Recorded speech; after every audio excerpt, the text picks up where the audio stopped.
A common belief that you see among One Piece fans is that Oda doesn't care about power scaling, and that readers therefore shouldn't care about power scaling either, with power scalers commonly being mocked as quote-unquote meatheads. And this claim that power scaling doesn't matter in One Piece has just been bizarre to me, because even if you genuinely believe that Oda doesn't care about power scaling, it is undeniable that Oda cares a lot about world building and the balance of power in his world. And the complex balance of power in the One Piece world only makes sense with a well-defined power scale behind it. In fact, the structure of the One Piece verse is not only clearly based around a fairly elaborate scale of power for its various characters, the heavy emphasis on power scaling in the narrative itself is actually really good for the story and is a major part of One Piece's appeal, whether readers recognize it or not.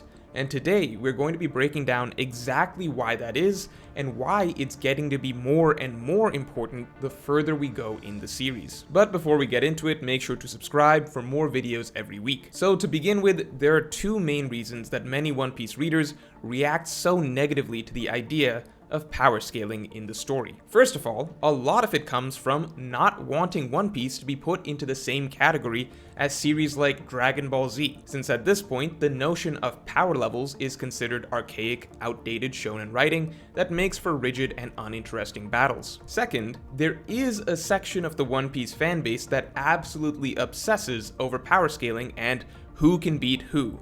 And this section of the fanbase can become so vocal and so irritating with the incessant arguments of Yonkos versus Admirals and the like that it just makes everyone else view power scaling as basically toxic and stupid discussion. However, this particular point isn't really relative, since just because a portion of the fanbase may go overboard with power scaling discussion and can get too bogged down in scaling every single tiny little interaction, that doesn't have anything to do with whether or not power scaling actually is important in One Piece. It's kind of like how a lot of readers end up hating Zoro just because his fanbase is annoying. Now, as for the first point, yes, it's understandable that readers don't like the idea of One Piece with all of its creative devil fruit abilities, unique fighting styles, and various branches of haki to be reduced into a simple power level system a la DBZ. I mean, even Dragon Ball stopped using power levels as a metric after the Frieza saga as it became too restrictive. However, even though there is a good deal of variety in One Piece characters' fighting styles,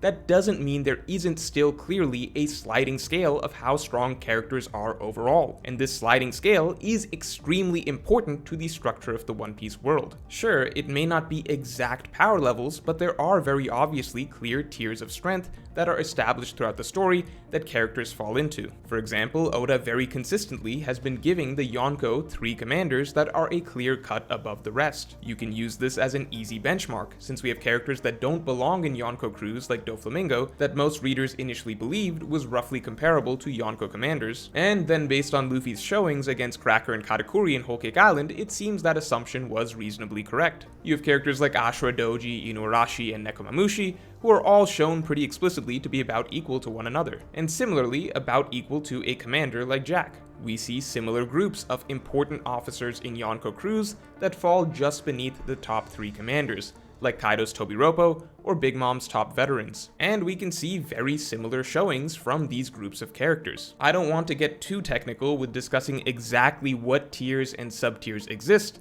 but we can all acknowledge the reality that some tiers of strength do exist, and the reality is that not only does Oda likely care about a power scale, Oda probably cares more about that scale than most other shonen mangaka, since in pretty much every single major organization Oda writes, he actually goes out of his way to clearly establish hierarchy, and that hierarchy is almost always based on strength. The moment an organization is being fleshed out, it's made clear that tiers exist in said organization, and it's made clear that the tiers are generally ordered by strength.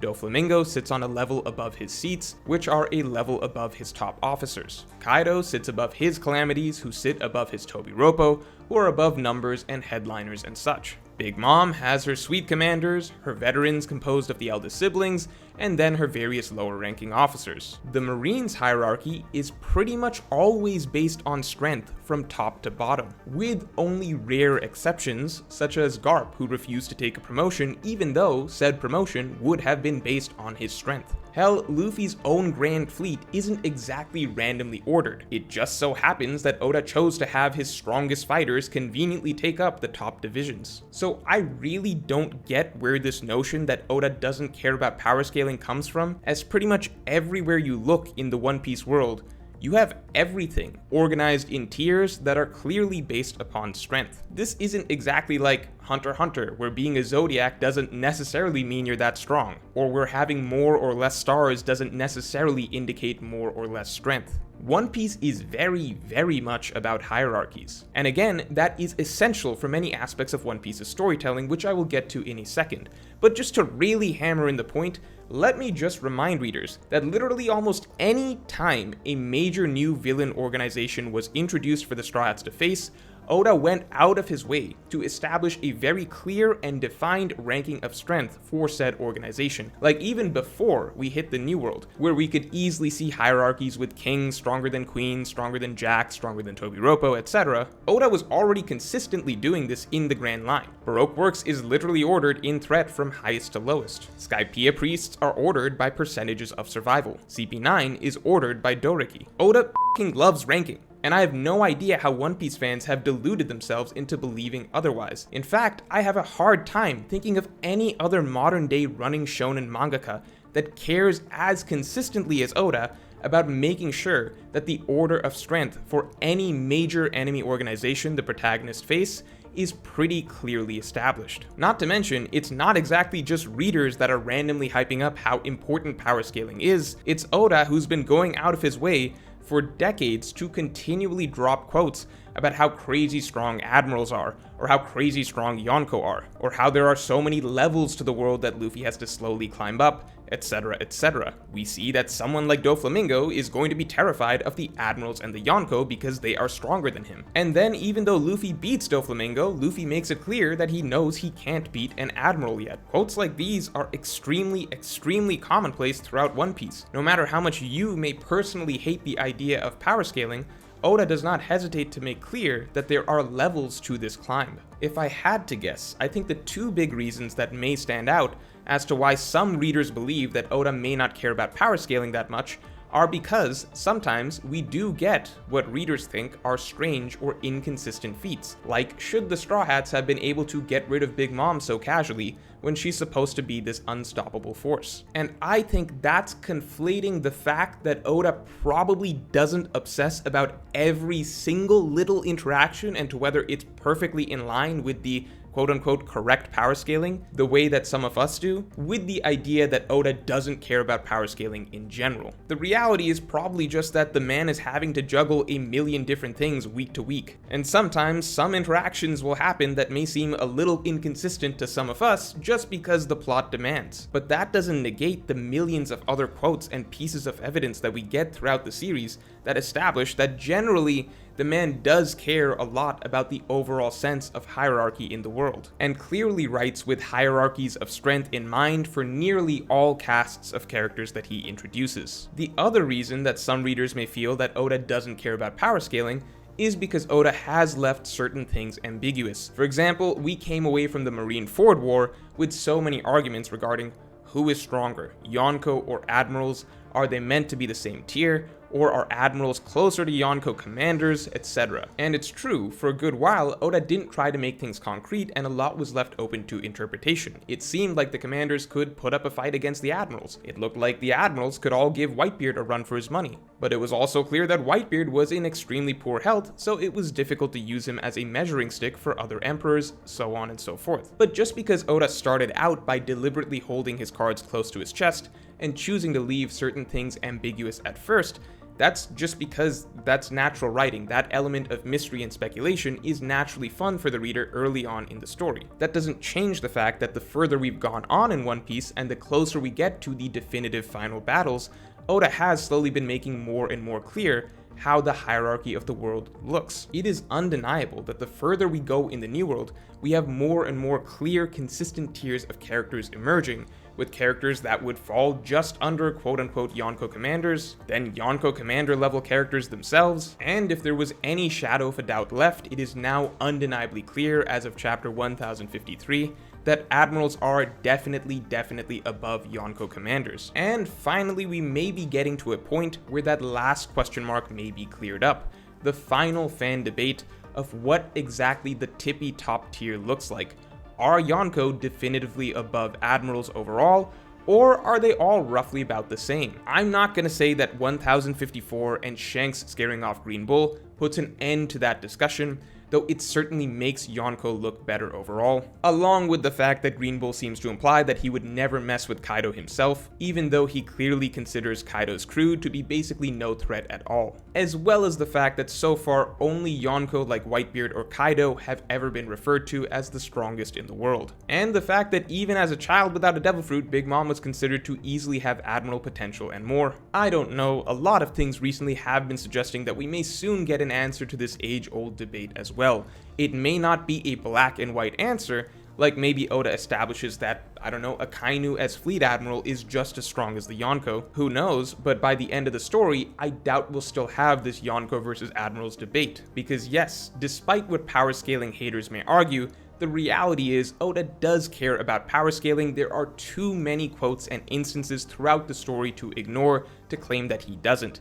And just because he takes his sweet time to answer certain questions and debates doesn't mean he doesn't ultimately do so. Since again, at the end of the day, Oda is an author that absolutely loves establishing hierarchies of strength and rankings and does this pretty much non-stop throughout the series. And finally, why do I say that this is good for the One Piece world? Well, because that is the whole fun behind the idea of a world filled with extremely powerful competing factions that are in a delicate balance of power. The world government, with its fleet admiral, 3 admirals, countless vice admirals, etc., is stronger than any individual pirate empire. From what we observed in the Marineford War, even if all of the Yonko's lower level officers take on the vice admirals, it seems like a Yonko's top 3 commanders can't actually beat the admirals. And beyond that, whether you think a Yonko is equal to an admiral or stronger than an admiral, a Yonko by themselves clearly can't beat 3 admirals and a fleet admiral. Basically, it seemed like a single pirate empire can give the Marines a good fight,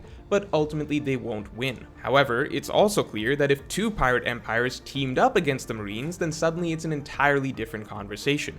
That's where the interesting questions come in, such as, could 2 Yonko and 6 commanders take on a fleet admiral and 3 admirals? That is an interesting debate in itself, and it's a question that is brought up in the story multiple times, as that is inherently what makes the balance of power interesting. And it's precisely why power scaling matters in the first place. We, the reader, have a rough idea of how vice admirals, Yonko officers, Yonko commanders, admirals, and Yonko themselves all kind of stack up against each other, such that it feels believable that the world government has too much firepower for any single empire to challenge them, but it also feels believable that the world government is not an absolute force and their authority is always teetering on the brink of annihilation. As if any 2 empires were working together, then we the reader can understand that based on simple power scaling, the world government may in fact be in trouble. That is not meathead writing, that's an interesting setup that's reliant on understanding that there is a sliding scale of strength. It's also why the Shichibukai made sense as a sort of ace in the hole for the world government,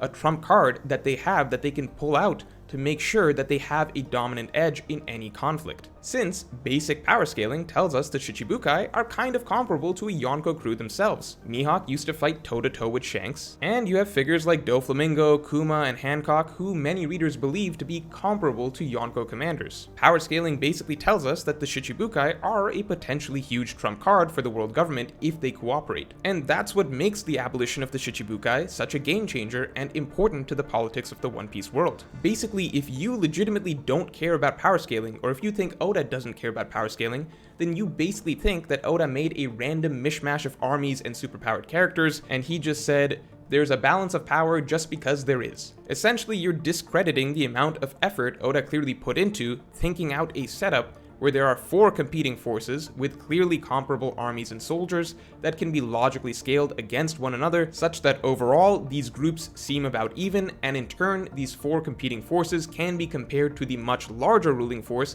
that is also clearly organized and scaled by strength from top to bottom in a manner that we can clearly compare and contrast to see that the big force obviously scales favorably to any of the individual smaller forces, but the math starts to get bad the moment any of these smaller forces begin forming alliances and so on. All of this internal world logic only makes sense because Oda clearly thinks about the power scale and how many characters of what level of strength makes sense for each individual faction. And finally, beyond just the setup of the One Piece world, the idea of a power scale is integral to Luffy's personal journey. One Piece is a story about a climb for Luffy to go from small fish to king of the pirates, to becoming the freest man in the world, which he has stated throughout his life is something that can only be achieved by becoming the strongest. Stronger than anyone else, strong enough that he can protect anyone that he cares about. And if you think that Luffy's journey to becoming Pirate King is not related to him becoming stronger and stronger, then you would have to ignore countless quotes that explicitly state this to be the case. Luffy's goal isn't just to be Pirate King, it's to earn that title by surpassing every other contender along the way,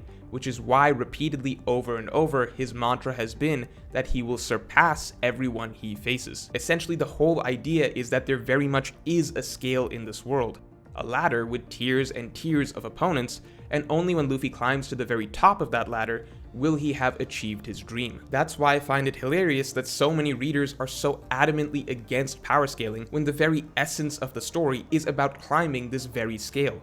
That is very literally what Luffy's journey is. Not just gaining allies or influence, not just finding the greatest treasure, it is also a personal journey to climb past everyone else along each rung of the ladder till Luffy sits firmly at the top of the seas as the king of the pirates, the strongest and freest man in the world. So let me know your thoughts on power scaling below, and if you enjoyed this video then definitely like, comment, and subscribe, and you can support me on Patreon to get my extended thoughts on this and all future topics.